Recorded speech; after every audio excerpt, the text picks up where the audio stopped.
ये प्रकरण है। भय को 7 भागों में विभाजित किया और 7 प्रकार के भय के विभाग ज्ञानी के जीवन में नहीं होते। भय का प्रवेश ज्ञानी के जीवन में नहीं होता। भय होता तो है पर वह ऊपर ही ऊपर रहता है और वह भय ज्ञानी को होता है, ऐसा ही कहा जाता है। भय का होना तो उसी को कहा जाता है। लोग वृत्ति में भी और स्वयं उसकी पर्याय में होने पर ही, लेकिन उस भय का प्रवेश उसके जीवन में नहीं है। उसके भीतर उस भय का प्रवेश नहीं होता। इसका कारण है क्यों नहीं होता? क्योंकि जहाँ अपने से भिन्न वस्तु के साथ एकत्व होता है वहाँ भय की अनिवार्यता है। ये सूत्र हो गया, याद रखने लायक। भय कहाँ होता है?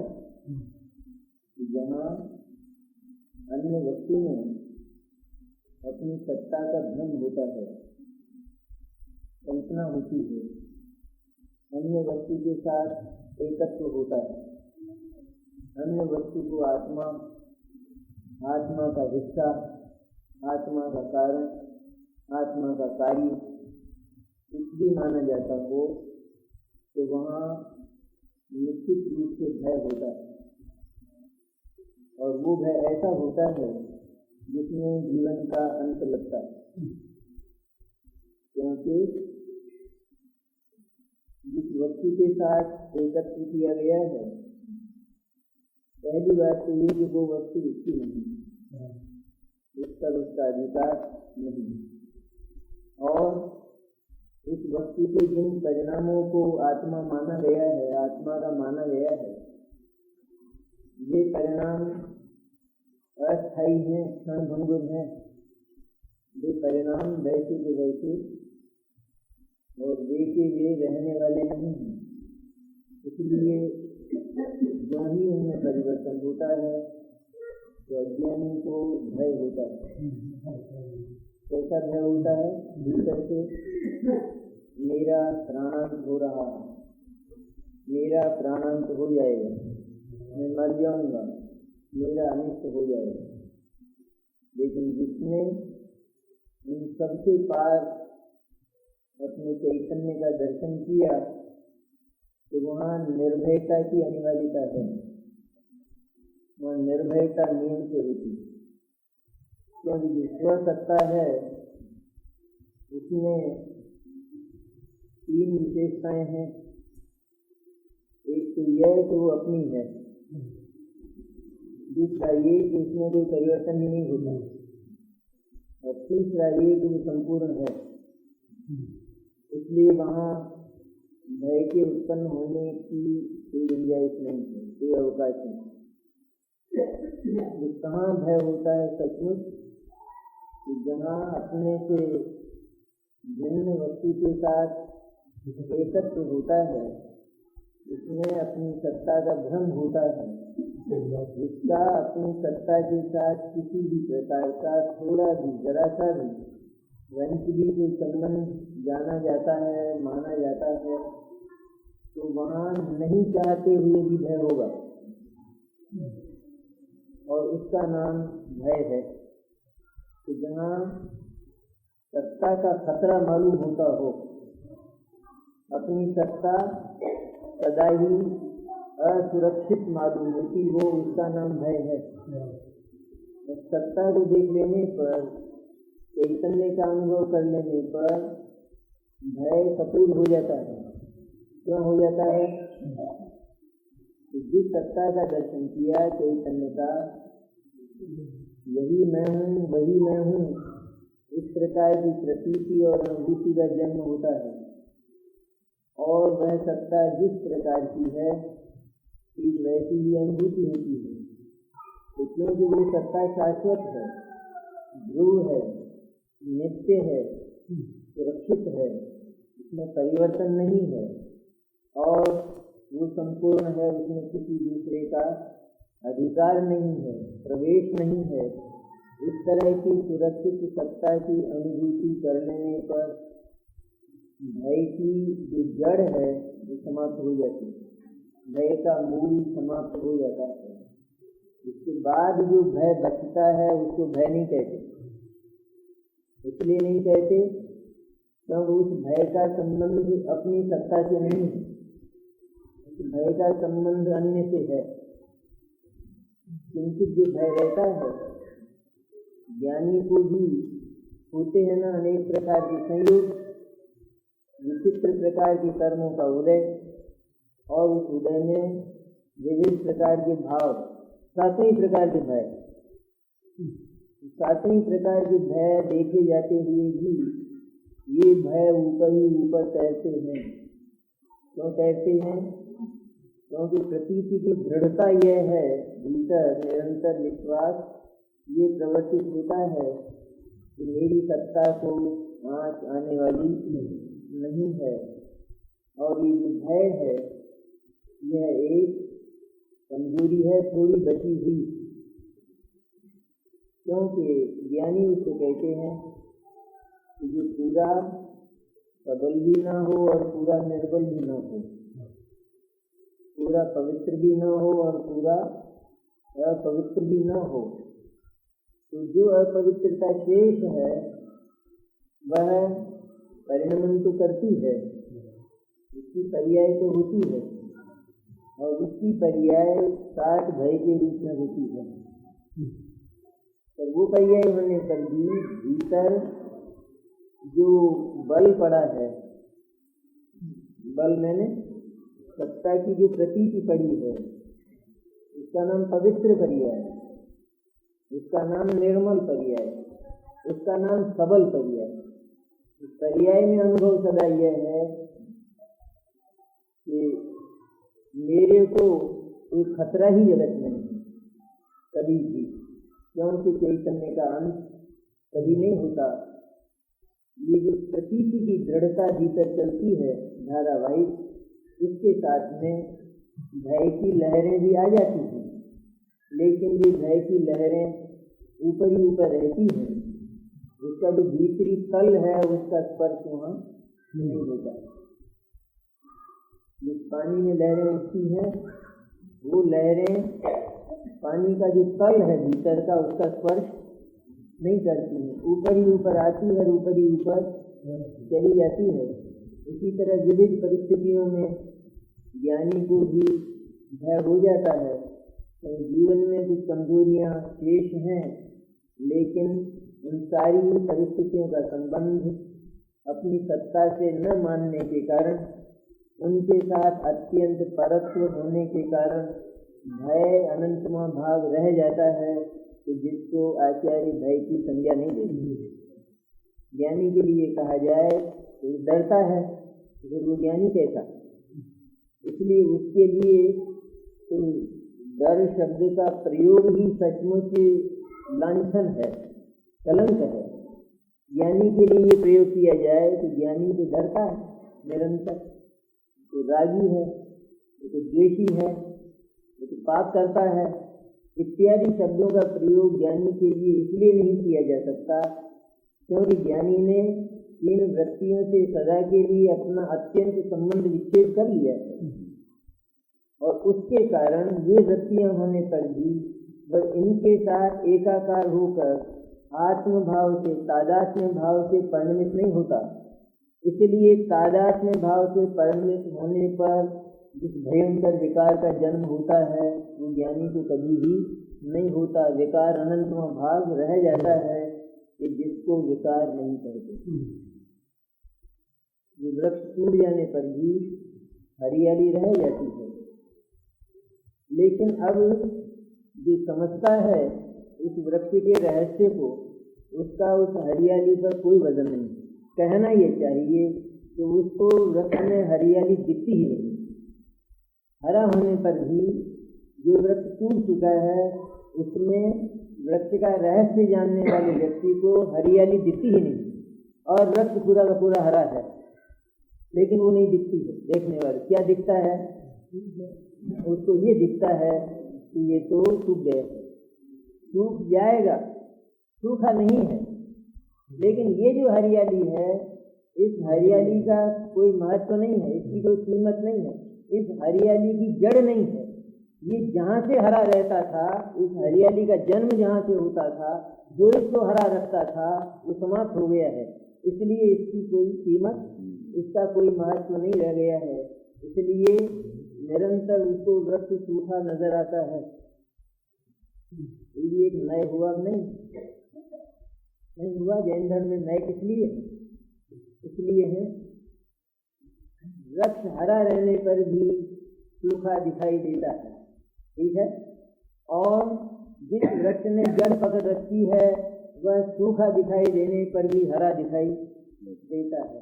जब पतझड़ में उसके पत्ते झड़ जाते हैं और वो डंठल जैसा रह जाता है, तो भी वो हरा दिखाई देता है समझदारों को, और जो हरा है वो बिल्कुल सूखा दिखाई देता है। ज्ञानी को सप्तही भय का मूल समाप्त हो गया है, इसलिए 7 भय के जो हरे हरे पत्ते हैं ये सबके सब सूखे दिखाई देते, क्योंकि वह उनके जीवन के साथ एकाकार नहीं। जो जड़ है वो उस हरियाली के साथ एकाकार है। इसी तरह जो एकत्व है, अपने से भिन्न सत्ताएं और अपने से भिन्न भावों के साथ, चाहे वे परसत्ताएं हों अथवा वे अपने स्वभाव से विपरीत दशाएं हों, अपने भीतर पैदा होने वाली, लेकिन उन दशाओं के साथ ज्ञानी को थोड़ा भी एकत्व नहीं है, उसका मन ही नहीं है, उसका मन उनमें लगता ही नहीं है। ज्ञानी का होने वाले राग द्वेष और पाप पुण्य में और 7 प्रकार के भय में ज्ञानी का चित्त नहीं लगता है, बल्कि सदा ही दूर रहता है, चैतन्य के साथ खटका रहता है। प्रीति और महत्व चैतन्य का है, इसलिए होने वाले भय ज्ञानी के भय नहीं कहे जाते। जब हम ये कहें कि अज्ञानी तो बड़ा कायर है, वो सदा ही भयभीत रहता है, यही शब्द ज्ञानी के लिए प्रयोग करें कि वो भी बड़ा कायर है और निरंतर भयभीत रहता है, तो फिर ज्ञान दशा नाम की कोई चीज सिद्ध नहीं होती, उसका अस्तित्व सिद्ध नहीं होता। ज्ञानी के जीवन में जो परिवर्तन आया है वो यह है कि वह सचमुच सब प्रकार से निर्भय हो गया है। पैदा होने वाली परिस्थितियों के कारण किंचित जो व्यक्ति का उत्थान उसको होता है, उसका संबंध उसकी सत्ता से न होने के कारण वह उसका संबंध अपनी सत्ता से नहीं मानता, और सत्ता से संबंध है भी नहीं, अज्ञानी को भी नहीं। ज्ञानी को तो है ही नहीं, अज्ञानी को भी होने वाली परिस्थितियों का वह सत्ता से कोई संबंध नहीं है, लेकिन अज्ञानी उनके साथ अपनी सत्ता का संबंध जोड़ लेता है, तो उधर वो परिस्थितियां बदलती हैं और उसको सत्ता बदलती ही दिखाई देती है, इसलिए उसको क्लेश होता है, उसको भय जैसी जो भयंकर विकारी वृत्तियां हैं वे होती हैं। और ज्ञानी जानता है कि एक ओर तो मेरी सुरक्षित सत्ता है और दूसरी ओर ये परिस्थितियों का परिकर है समुदाय। इस समुदाय और इस समुदाय के साथ होने वाली वृत्तियां, उन वृत्तियों का संबंध इस समुदाय से है, इन परिस्थितियों से है। किससे है? ये जो उसके भीतर वृत्ति उठती है, अरे कहीं ऐसा न हो जाए, अनर्थ हो गया, तो ज्ञानी के भी मुंह से निकलता है और ज्ञानी को ऐसा विकल्प भी होता है, और विकल्प होता है तो ऐसा व्यवहार नहीं भी प्रवर्तित होता। यहाँ तक है बात। परिस्थिति होती है, परिस्थिति के संबंध में वृत्ति भी पैदा होती है, ओ अनर्थ हो गया, होता है अनर्थ होता, जगत में कोई होता ही नहीं। और ज्ञानी नहीं जानता है कि जगत में अर्थ ही अर्थ है, अनर्थ नाम की कोई चीज नहीं है, तो भी अनर्थ हो गया। ये शब्द ज्ञानी के मुंह से निकलते हैं।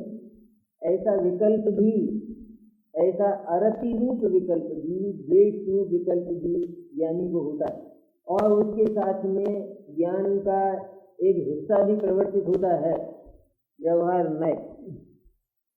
उदाहरण यही बोला, ये सब होने पर भी दिक्कत क्या है, फिर भी वो ज्ञानी क्यों बना हुआ है? क्योंकि उसको इन तीनों वृत्तियों के साथ एकत्व नहीं। ये तीनों वृत्तियाँ उसकी सत्ता के ऊपर ही ऊपर तैरती हैं और इन तीनों प्रकार की वृत्तियों का संबंध उसे अपनी सत्ता से दिखता ही नहीं है, पर सत्ता से दिखता है। जैसे पड़ोस में आग लग जाए, पड़ोस के मकान में, पड़ोस की दुकान में आग लग जाए तो कोई भी पड़ोसी देखता नहीं रहता, लेकिन जब्बल हो जाता है, एकदम एक्टिव हो जाता है, सक्रिय हो जाता है। इतना सक्रिय होता है कि जैसे उसकी दुकान में आग लगी, इतना सक्रिय होती है। भय होता नहीं, अरे सब नष्ट हो जाएगा, तो अनाथ हो जाएगा, सत्यानाश हो जाएगा इसका, ऐसा हुआ ना, ये भय हुआ नहीं। अब इस भय की जड़ तलाश करते हैं अपन, इस भय की जड़ नहीं है, इसलिए दुख भी नहीं है सच में, और जो दुख दिखाई दे रहा है ये ऊपर है, इस दुख का प्रवेश भीतर नहीं है। क्यों नहीं है? क्योंकि वहाँ पर एकत्व नहीं। जहाँ एकत्व होता है वहीं विकार की जो जड़ है वो गहरी होती है। एकत्व ही सारे विकारों की जन्मभूमि है। जहाँ एकत्व नष्ट हो जाता है वहाँ विकार निर्बल हो जाते हैं, वहाँ विकार कमजोर हो जाते हैं और कमजोर होकर के फिर जाते हैं। एकत्व टूटते ही विकार रह जाने पर भी विकार का पतन निरंतर होता है, और एकत्व रहने पर विकार कम दिखाई देने पर भी विकार निरंतर बढ़ता है। ऐसी कुछ विचित्र है, ये निरंतर बढ़ता है और कम दिखाई दे, ऐसा दिखाई दे कि जैसे समाप्त हो गया, है ही नहीं। जैसे वो वृक्ष है तो नंगा हो गया ना, बिल्कुल नग्न दिखाई देने पर भी, क्योंकि उस हरियाली के साथ भीतर एकत्व करने वाला एक तत्व पड़ा है, इसलिए वह सूखा दिखाई। इसलिए ये मंदता बहुत भयंकर है, ये मंदता नहीं है सच में। इसलिए इसकी गति मंद होने पर भी इसकी जो जाति है वो भयंकर है। सोया हुआ शेर वो कोई भला जानवर नहीं है, दिखाई तो जैसे आदमी सोता है अथवा एक खरगोश सोता है, इसी तरह वो शेर भी सोता है, लेकिन सोते हुए शेर को छेड़ा नहीं जा सकता। लोग दूर रहते हैं, देखते ही भाग जाते हैं, अरे कि शेर, लेकिन सो रहा है। दिक्कत क्या है? सो नहीं रहा है लेकिन बहुत भयंकर है। इसलिए उसकी जो सुप्त दशा है वह भी भयंकर है, क्योंकि उस सुप्त दशा के साथ हिंसा का जो भयंकर परिणाम है वो जुड़ा हुआ है। और ये खरगोश यदि चलता फिरता हो तो भी लोग उससे डरते नहीं है। इसलिए ज्ञानी को चूंकि विकार के साथ सर्व संबंध टूट गया है, विकार जिसके उदय में होता है उन कर्मों के साथ सारा संबंध टूट गया है। जिन कर्मों के उदय में परिस्थितियां बनती हैं उनके साथ सारा संबंध टूट गया है। वे सबके सब अन्य की कोटि में, पर की कोटि में चले गए हैं। इसलिए अब उनके संबंध में जितनी भी वृत्ति उठती है, राग और द्वेष, भय में द्वेष और अरति होता है। भय जो है सारा का सारा वो द्वेष का भेद है। तो ये जो भय होता है ये स्वयं से संबद्ध नहीं होता, इसलिए वहाँ सचमुच भीतर निर्भयता की एक धारा चलती है और ये ऊपर ही ऊपर रहता है, ऊपर ही ऊपर रहता है, इसलिए स्थायी नहीं रहता। आया है और चला जाता है और अंत में नष्ट। यहाँ ऐसा नियम है। ये है तो सही, आता हुआ दिखाई भी दे रहा है, लेकिन सही बात तो यह है कि ये आ नहीं रहा है पर जा रहा है। सच्ची बात क्या है? आ रहा है, जा रहा है। अज्ञानी को जाता दिखाई देने पर भी आ रहा है और ज्ञानी को आता दिखाई देने पर भी जा रहा है, क्योंकि विकार निरंतर टूटता जा रहा है। तो आ रहा है, जा रहा है, आ रहा है। विकार आ रहा है कि जा रहा है? हर समय आ रहा है, जा रहा है, जा रहा है। अगर आ रहा हो तो वो चिंता का विषय है, लेकिन उसका आना नहीं दिखाई देता है, जाना ही जाना दिखाई देता है, एक बार आ गया है वैसा अब आने वाला ही नहीं है, अब आएगा तो घट कर आएगा। इसलिए सचमुच उसका जो जाना है वो सत्य है, जो आना है वो एक कथा है, वो एक कथन है खाली। इस स्थिति में ज्ञानी को भय नहीं होता, क्योंकि उसका जीवन ही बदल जाता है।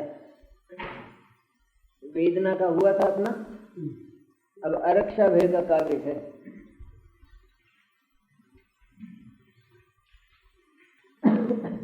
एक 157 है। यत्सन्नाशमुपैति तन्नियतं व्यक्तेति वा सुस्थितिर्ज्ञानं सस्वयमेव तत्किल तथा त्रातं किमास्यापरैः अस्यात्राणमतो न किंचिन भवेत् तद्विकुतो ज्ञानिनो निशंक सततं स्वयं सहज ज्ञानं सदा विन्दति।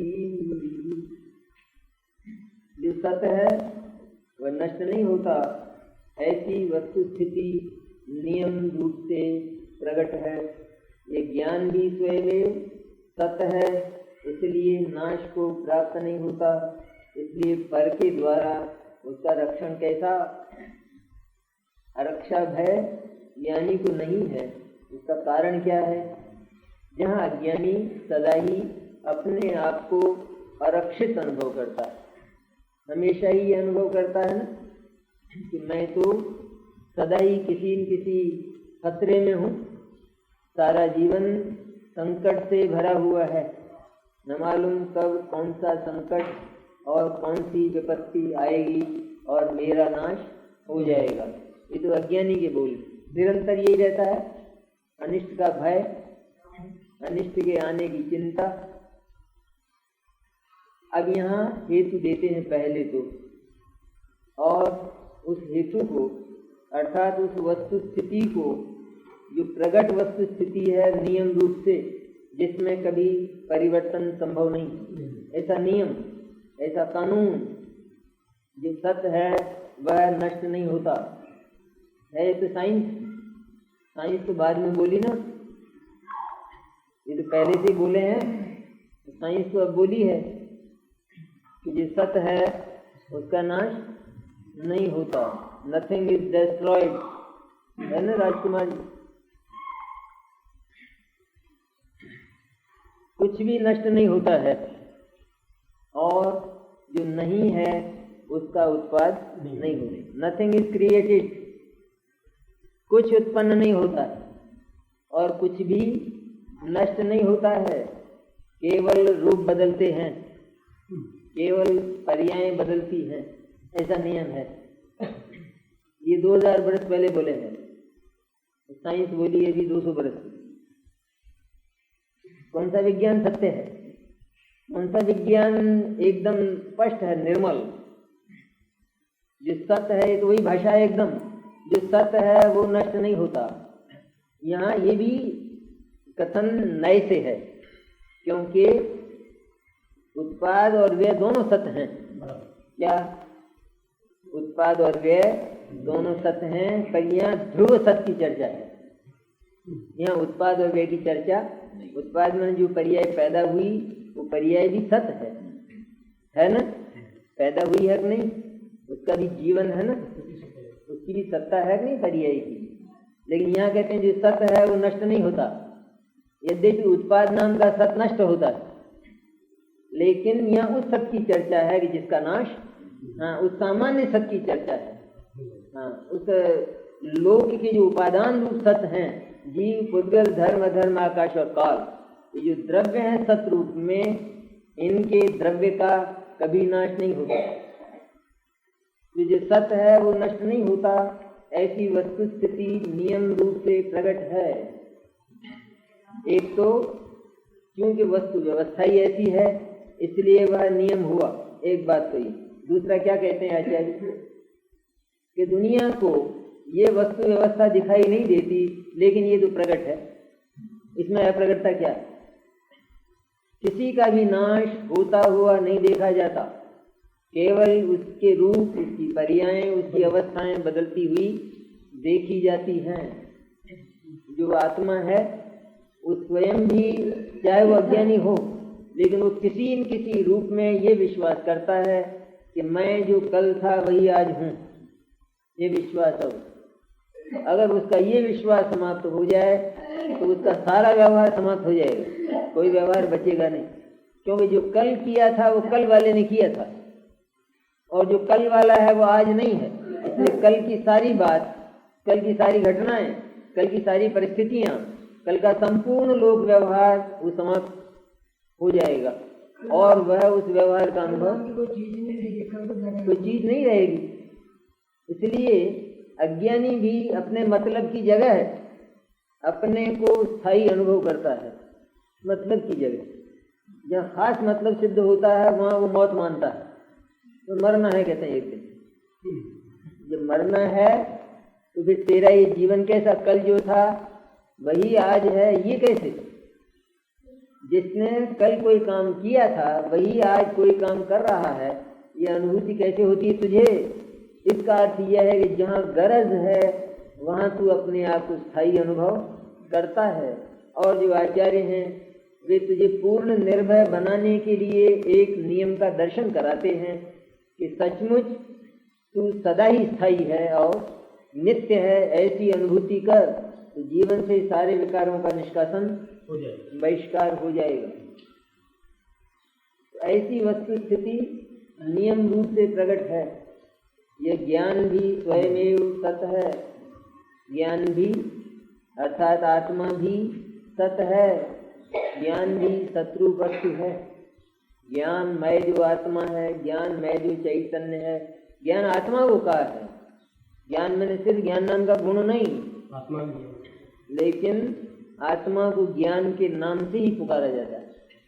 आत्मा का नाम ही ज्ञानचंद है, और किसी का नाम ज्ञानचंद नहीं। किसका नाम है ज्ञानचंद?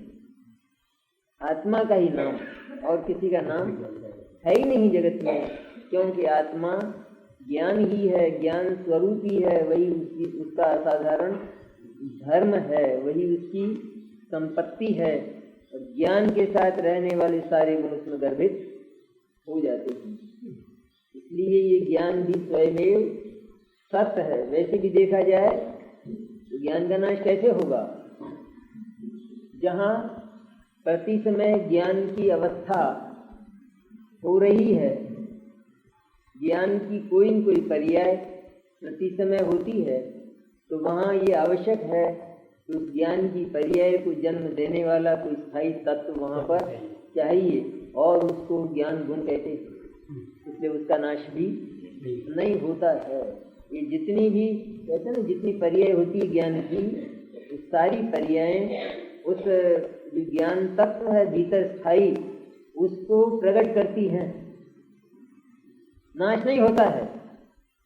बदलती हुई जो ज्ञान की पर्याय आती हुई, जाती हुई, उत्पन्न होती हुई, नष्ट होती हुई दिखाई देती है, सचमुच उसमें ज्ञान का नाश नहीं, पर उसमें ज्ञान ही अभिव्यक्त होता है, उसमें ज्ञान का ही विज्ञापन होता है।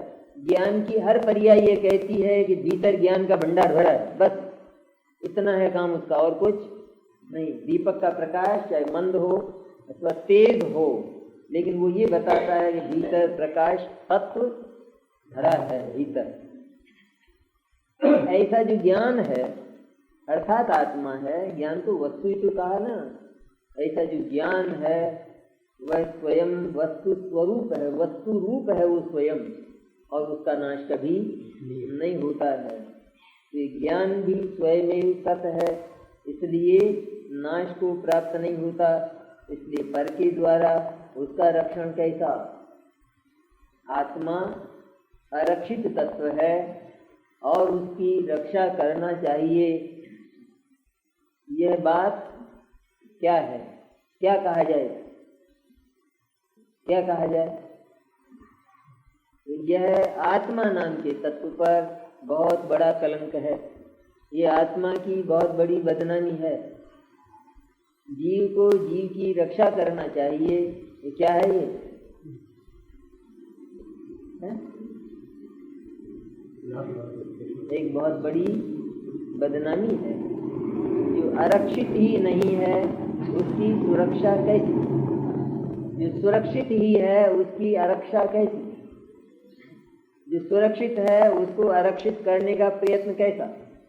जो सुरक्षित है उसको सुरक्षित करने का प्रयत्न कैसा? वह एक बहुत बड़ी बदनामी और उसका अपवाद है। तो आत्मा सुरक्षित तत्व है, इसलिए आत्मा की रक्षा करना चाहिए। यह बात आत्मा के स्वभाव को बर्दाश्त नहीं है। अज्ञानी बर्दाश्त करते हैं, इसलिए कष्ट पाते, दुख पाते। सुरक्षित आत्मा को असुरक्षित अनुभव करते हैं।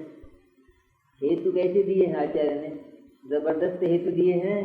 इसलिए पर के द्वारा उसका रक्षण कैसा? जैसे कोई बहुत संपन्न व्यक्ति है, उसके संबंध में दरिद्रता का कोई भी प्रयोग वो कलंक है, बदनामी है, लांछन है। यद्यपि उस लांछन से वो दरिद्री नहीं होता, लेकिन दरिद्रता का प्रयोग उसके प्रति बहुत बड़ा लांछन है, गाली है, अपवाद है। इसी तरह सुरक्षित आत्म तत्व के संबंध में उठने वाली आरक्षा की वृत्ति, ये बहुत बड़ा कलंक आत्मा के लिए है। अब इस संदर्भ में हम पुण्य भाव की मीमांसा करें तो क्या होगा उस पुण्य का? कहाँ रहेगा वो पुण्य? और इसका जवाब है किसी के पास? कोई भी पुण्य का आग्रह करने वाले जो दर्शन हैं और पुण्य का आग्रह करने वाले जो अज्ञानी हैं, उनको पूछा जाता है तो जो सत्य है उसका नाश नहीं होता। आत्मा सत्य है, इसलिए आत्मा का नाश नहीं होता। जिसका नाश नहीं होता उसकी रक्षा कैसी? बोलो अब तुम्हारे पुण्य का क्या होता है? पुण्य जाता है, बोलो इसकी रक्षा करो, पकड़ो इसको, वरना ये धराशायी होता है, इसका पतन होता है। और जगत को, अज्ञानी जगत को भीतर से पुण्य भाव कितना मीठा लगता है, लेकिन सचमुच देखा जाए तो बिल्कुल झूठा है, असत्य है। उसमें सत्य के लिए कोई जगह खाली नहीं। इसलिए दुनिया में जो रोर है, जियो और जीने दो, झूठा है। भगवान महावीर का वचन है, महावीर का वचन, भगवान महावीर का, जियो और जीने दो। ये उल्टी पढ़ाई चैत्यालय में चलती है सब, लेकिन जवाब नहीं है जगत के पास। हम कहते हैं चलो उल्टी सही, जो कुछ भी है तुम्हें नहीं सुहाती है, लेकिन जवाब दो। ये तो कोर्ट है कहते, और ये केस है। एक तो ये कहता है कि आत्मा का नाश नहीं होता। बोलो पहले बताओ आत्मा का नाश होता है क्या? तो तो सिद्ध हो जाएगा कि आत्मा का नाश नहीं होता है। जब नाश नहीं होता है तो रक्षा की बात कहाँ से पैदा हुई, कहाँ से लाए? और अगर लाए तो उसकी साकारता सिद्ध करो, रक्षा की बात। इसलिए जीवों की बात तो चल सकती है, जीने दो की बात झूठ है। आधा सत्य और आधा झूठ, उसका नाम पूरा झूठ।